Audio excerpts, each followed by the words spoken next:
Queridos amigos, sejam bem-vindos ao canal Videira Espírita. Meu nome é Cristina Brito e este é o programa Projeto 15 Minutos, o Livro dos Espíritos. Aqui diariamente nos reunimos por 15 minutos, aproximadamente, para estudarmos juntos o Livro dos Espíritos. Doses homeopáticas que nos fazem levar um estudo continuado, comprometido, de uma forma leve, não é? De uma forma leve. 15 minutinhos por dia. Estamos no livro primeiro, já acertei, né, que tem 4 capítulos. Estamos no capítulo 3, que fala sobre a criação. No capítulo 3, estamos falando aqui nesse primeiro livro sobre as causas primeiras.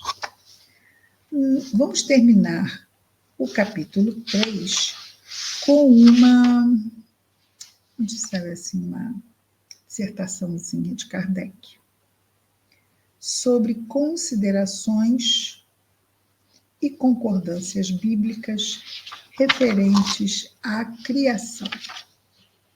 Estamos falando de criação nesse capítulo. Então, ele agora, no final, no item, vamos chamar de item, porque não há uma pergunta aqui com uma resposta, ok? O que há é uma pré-eleição. Um pequeno comentário, não é pequeno, de Kardec sobre as considerações e concordâncias bíblicas referentes à criação. Então, nós temos: os povos formaram ideias muito divergentes sobre a criação de acordo com as luzes que possuíam. Até hoje nós vemos isso. Apoiada na ciência, a razão reconheceu a inverossimilhança de algumas teorias, ou seja, a falta de consistência, né? De possibilidade daquilo ser real, como 7 dias da folhinha, não é? E descansou no último dia, como se fosse assim, literal, certo? Havia um jardim do Éden, e aí Adão e Eva tiveram 2 filhos, um matou o outro, e quando foi embora encontrou outras pessoas. Então, como é que foi exatamente, né? Eva saiu de uma costela de Adão. Bem, então ele vai dizer que existem várias, vamos dizer, algumas, pelo menos, versões da criação. Apoiada na ciência, a razão reconheceu, então, a inconsistência de algumas teorias. A que os espíritos nos oferecem confirma a opinião há muito tempo admitida pelos homens mais esclarecidos. A objeção que se pode fazer a essa teoria é a de estar em contradição com o texto dos livros sagrados, dentro do que dissemos agora. Contudo, um exame sério mostrará que essa contradição é mais aparente do que real e que resulta da interpretação dada ao que muitas vezes só tinha sentido alegórico. É aquilo que dizemos de levar ao pé da letra, quando o sentido é alegórico, é figurado. Assim como Jesus utilizava parábolas para trazer um ensinamento moral. Contava aquelas histórias que simplesmente eram para ilustrar a ideia. Okay? A questão do primeiro homem, na pessoa de Adão, como o único tronco da humanidade, não é a única sobre a qual as crenças religiosas tiveram que se modificar. O movimento da Terra apareceu em determinada época de tal modo em oposição ao texto sagrado que não houve gênero de perseguições a que essa teoria não tivesse servido de pretexto. Então, muitas perseguições foram feitas porque a ciência começou a ver que não era aquilo que estava nos textos sagrados e pressionou para que a ciência não levasse adiante as suas descobertas. Mas não tem jeito, porque a verdade ela simplesmente fuge e a inteligência humana precisa ceder à realidade dos fatos. E, no entanto, a Terra gira, apesar dos anátemas, ou seja, vou falar maldições, é bem o que é um anátema, não é? Dessas manifestações contra o que a ciência vinha revelando. A Terra gira. Não podendo ninguém hoje contestar esta realidade sem ofender a sua própria razão. Quer dizer, a nossa inteligência já se desenvolveu a tal ponto que nem nós acreditamos mais, não é? Que o Sol, que a Terra, que é o centro do universo e que tudo gira em torno da Terra. Não. Diz também a Bíblia que o mundo foi criado em 6 dias e fixa a época da criação em torno de 4.000 anos antes da era cristã, ou seja, há 6.000 anos atrás. Antes disso, a Terra não existia.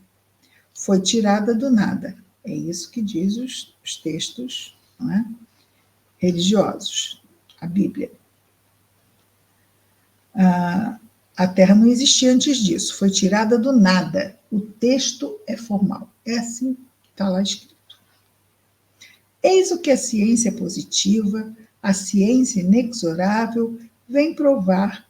Né? Eis que a ciência positiva, a ciência inexorável, vem provar o contrário.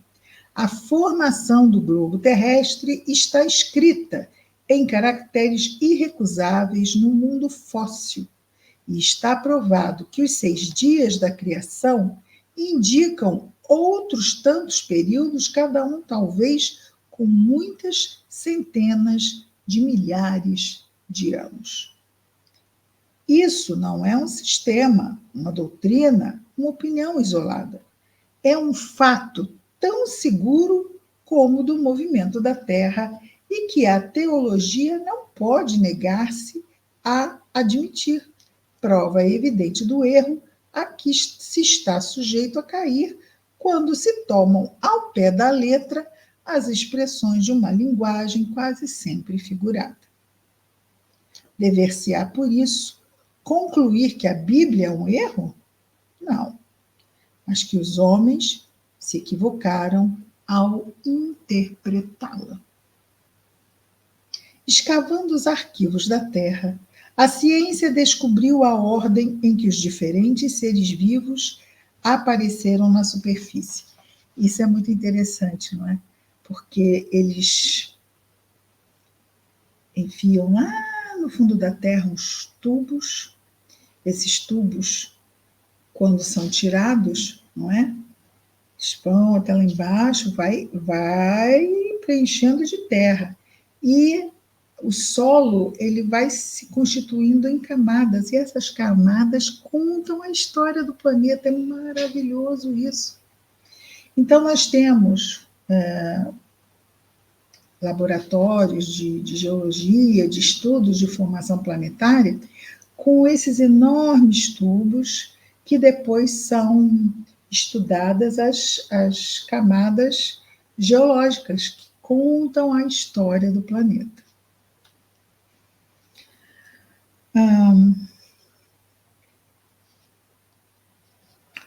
Isso não é um sistema, é um fato tão seguro. É um erro? Escavando os arquivos da Terra. Os arquivos da Terra é a própria, não é? A própria natureza. A ciência descobriu a ordem em que os diferentes seres vivos apareceram na superfície. E essa ordem, não é? Os fósseis encontrados em todo o globo, como é que poderia ter 6.000 anos se os dinossauros viveram há 65 milhões de anos? Não é? Essa ordem, a ordem em que os seres vivos foram aparecendo na Terra, está de acordo com a indicada na Gênese, com a diferença, a Gênese, a Bíblia, primeiro livro do Antigo Testamento.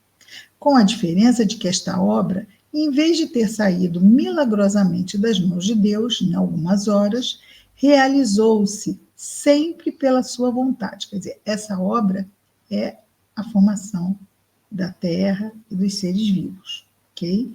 Não se realizou em 6 dias, mas segundo a lei das formas da natureza, que são leis de Deus, não é? E em alguns milhões de anos. Deus se tornou, por isso, menor ou menos poderoso? Sua obra ficou menos sublime por não ter o prestígio da instantaneidade? Evidentemente não. Seria preciso fazer da divindade uma ideia bem mesquinha para não se reconhecer a sua onipotência. Onipotência é o poder total, não é? Poder mais que total, absoluto. A sua onipotência nas leis eternas que estabeleceu. As leis ele mesmo criou. Estabeleceu para reger os mundos. A ciência, longe de desmerecer a obra divina, nola mostra, ou seja, nos mostra a obra divina, sob um aspecto mais grandioso e mais conforme as noções que temos do poder e da majestade de Deus, pela razão mesma de ela se ter realizado sem derrogar as leis da natureza. Até porque as leis da natureza são leis de Deus e que não podem ser melhoradas. Por quê? Porque Deus é perfeito assim, sendo suas leis também o são. Diferente das leis dos homens, não é? Que são imperfeitas porque nós somos imperfeitos. Na medida em que vamos melhorando, as leis também vão melhorando. As leis humanas, não é? A ciência, de acordo nesse ponto com Moisés, coloca o homem em último lugar na ordem da criação dos seres vivos. Moisés, porém, estabelece como sendo o do dilúvio universal o ano 1654 da formação do mundo, enquanto a geologia nos mostra o grande cataclismo como anterior ao aparecimento do homem, visto não se ter encontrado até hoje nas camadas primitivas traço algum de sua presença, nem das dos animais da mesma categoria do ponto de vista físico. Isto lá no tempo da grande catástrofe, no tempo em que aquele grande meteoro caiu no planeta e dizimou com todos os animais pré-históricos, não é? Várias espécies, outras ficaram e foram se transformando nos animais que temos hoje. Mas nada prova que isso seja impossível. Muitas descobertas já lançaram dúvidas a respeito. Pode acontecer que de um momento para outro se adquira a certeza material da anterioridade da raça humana, ou seja, não é porque não se encontrou provas, não se encontraram provas até agora que não se venha a encontrar de que o ser humano está na Terra há muito mais tempo do que até hoje a ciência comprovou que esteja na Terra. E então se reconhecerá que nesse ponto, como em tantos outros, o texto bíblico é uma figura.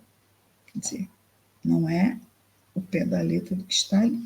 A questão está em saber se o cataclismo geológico é o mesmo que o de Noé. Nós sabemos também que o nosso planeta é pródigo em cataclismos.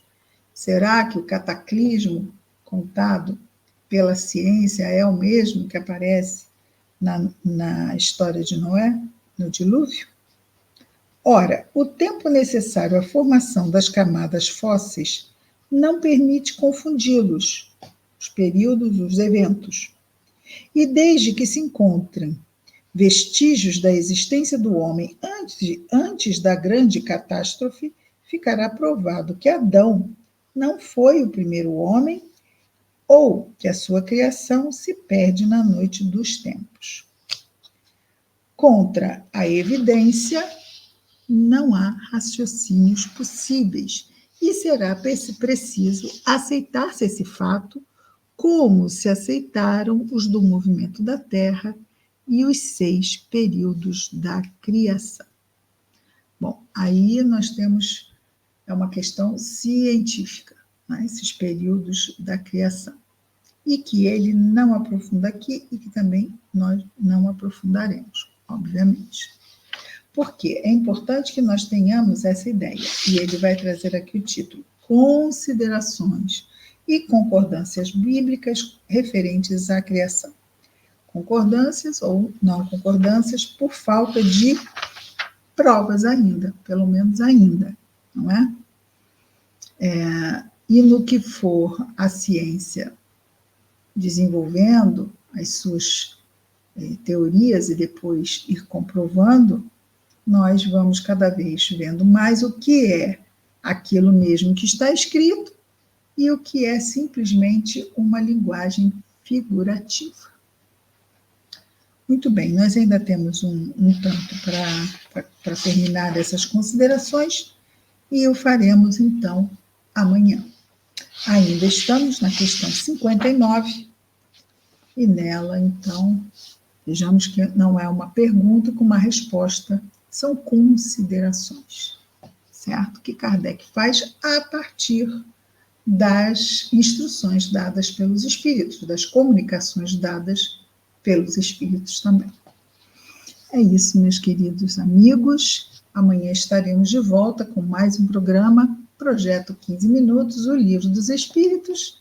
Que Jesus nos abençoe a todos. Muita paz.